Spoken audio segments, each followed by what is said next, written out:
Steve, here's LiftD.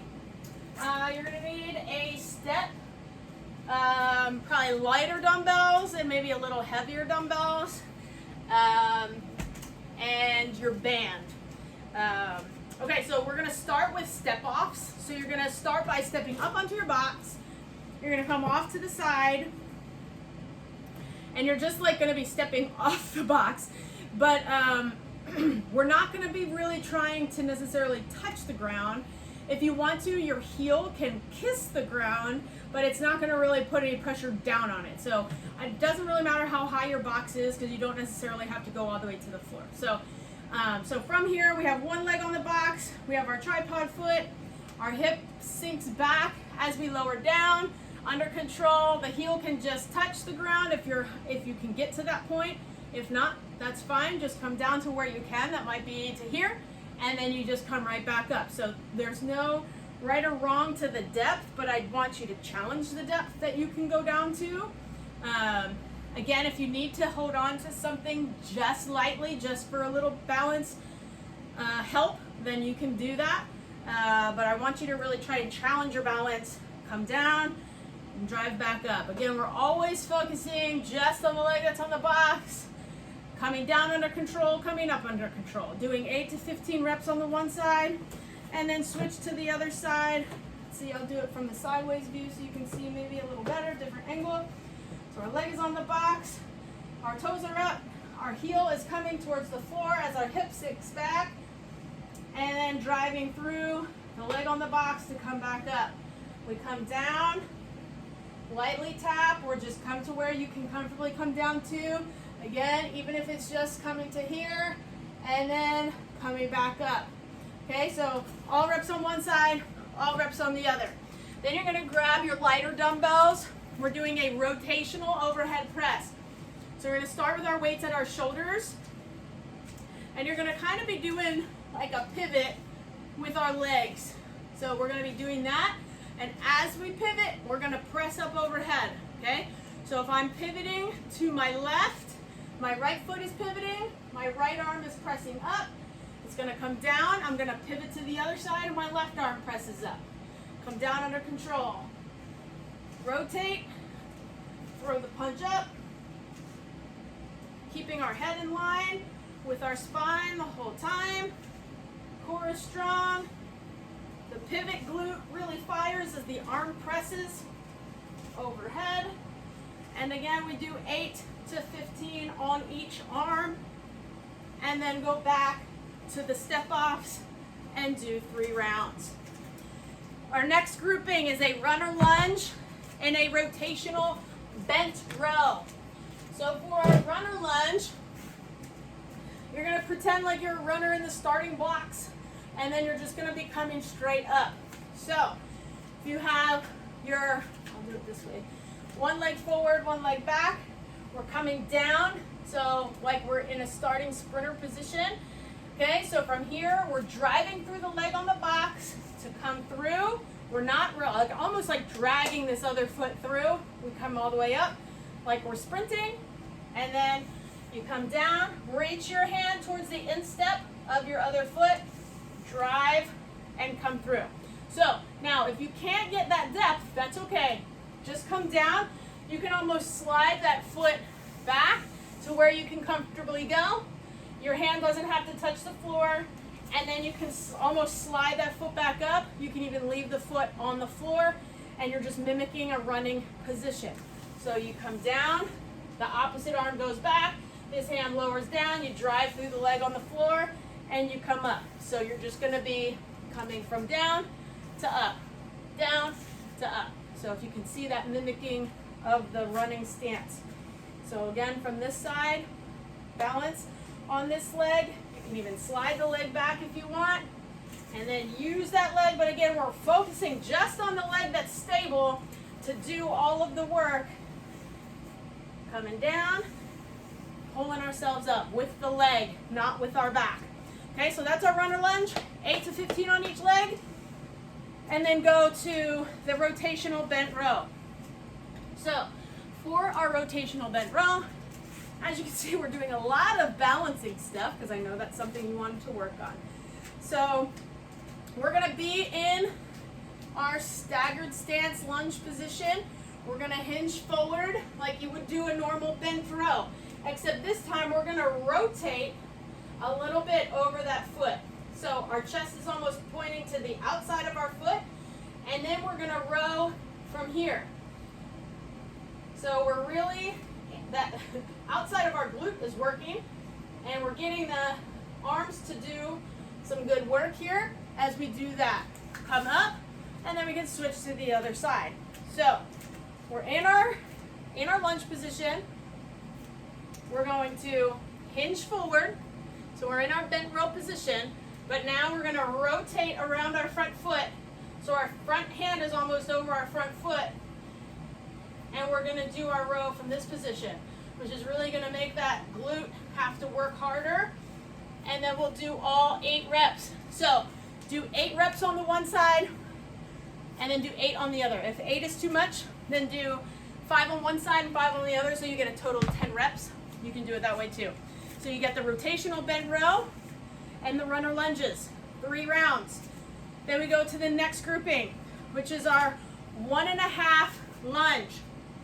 So what that means is we are in our lunge position. We're going all the way down, halfway up, halfway down, all the way up. That's 1 rep, okay? So we're putting that weight in the front foot. The back foot is just helping us with that balance. The knee comes straight down.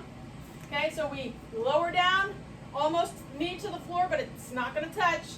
We're going to come halfway up, halfway down, all the way up. That's 1 rep. Down, halfway up, halfway down, all the way up. 2. Down, halfway up, halfway down, all the way up. 3.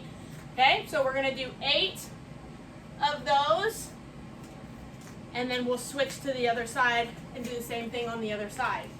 So again, we're in our split stance. The weight is all in our front foot.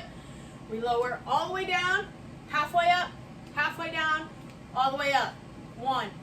Down, halfway up, halfway down, all the way up. 2. Down, halfway up, halfway down, all the way up. 3. Okay, and then you'll do 8 reps of that. So that's our 1.5 lunge. And we match that with our high to low chop. So I'm going to use my cable, but you can use a band. You would just have to set it on something that's higher. So tie it up to the top of whatever you're attaching it to. So for this one, and if you don't have anything to attach it to, you can always just use a dumbbell also, and you can just mimic that same motion from high to low. But if you do have a band set up where you can set it up higher, then I would do that. So you're going to go from high to low. We're going to have the same grip as we did the other day, and for the horizontal chop. So our right hand, if we're coming down from high right to low left, our right hand is on top, our left hand is below. We're going to step out a little bit. Drop that down and touch. Okay? So we're up top, and again, we want to initiate with the core. We don't want our shoulders to be hunched up, so relax the shoulders down. We're not pulling with our arms. I want you to really initiate with the core and then finish it out. Down, come back under control. Initiate with the core, come down and back up. Initiate and come back up. Relax the shoulders. Core is doing the work. Power it down, come back under control. Relax the shoulders, power it down, come back under control. Okay? So from the back view, left hand on top, right hand below. Stepping out a little bit. Arms are kind of straight in this backward position. Relax the shoulders, engage the core to pull down, come back under control. Relax the shoulders, core initiates, come back under control. Letting that core really do the work. You're slightly bent forward, so you're not just locked straight up. And you do 8 to 15 on one side, 8 to 15 on the other. Go back to the 1.5 lunge, 3 rounds, and then go to our last grouping, which is our underhand figure 8s and our inner outer leg lifts. So pick a dumbbell up or a light kettlebell. whichever one you want, or if you have a med ball, you can use that too. So for this one, if we're holding it, if we're using a dumbbell and we're holding it underneath, you're gonna start with your feet, or you're in like an athletic stance. You're gonna start off of your one hip and you're gonna be pulling up and then coming down and then pulling up and coming down. So you're kind of thinking about leading with the underhand pinky to come up. Lead with the underhand pinky, okay? So we're doing figure eights here. Our core is nice and strong, and you're just going through this big figure eight. Keep the shoulders relaxed, and you're getting that transition of weight from one foot to the other foot, one foot to the other foot, and then your core is really having to work to pull that weight up as we do that, okay? So I would do under is 1. So that's a full figure 8 is 1 rep, and you're gonna do, again, 8 to 15 reps of that. Then you're gonna come down to the floor to finish out. You have your inner and your outer leg lifts. So you're laying in that perfect straight line. I want you to really think about pulling your belly button back to the back wall, and you're gonna keep it there as you do your leg lifts. So we're bringing the leg up as high as you can, but you're kind of thinking about pulling that leg back. So if you could even do this against the wall if you wanted to, but you're gonna think about sliding the heel up the wall and back down. So I don't need you to go up super high. I just want you to focus on that glute, pulling the leg up and coming back down. Belly button stays back, heel slides against the back wall, and you're gonna do 15. Once you do that, that's your outer leg lift. You're gonna bring that leg in the front, and then you're lifting the bottom leg for the inner thigh squeeze. So again, the core is pulled back, leg is pulling up. This time you wanna pull up as hard as you can, and then lower back down. Up, hold, 1, 2, and lower. So again with the other one, 2-second hold at the top, lower back down. Same thing here, 2-second hold at the top, and lower back down. So we're really working the inner thigh on the lower leg here, where when we were here, we were working the outer hip glute with the top leg. So you'll do 15 of each, and then switch to the other side. Again, same thing, body's in a straight line, belly button's pulled back, heel is sliding up the wall, and come back down. Up, 1, 2, and lower.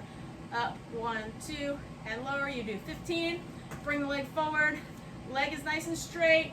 Lift, 1, 2, and down. Lift, 1, 2, and down. Lift, 1, 2, and down. You'll do 15. And then you go back to your figure eights for one more round. Figure eights and inner and outer leg lifts. Let me know if you have any questions, and have fun.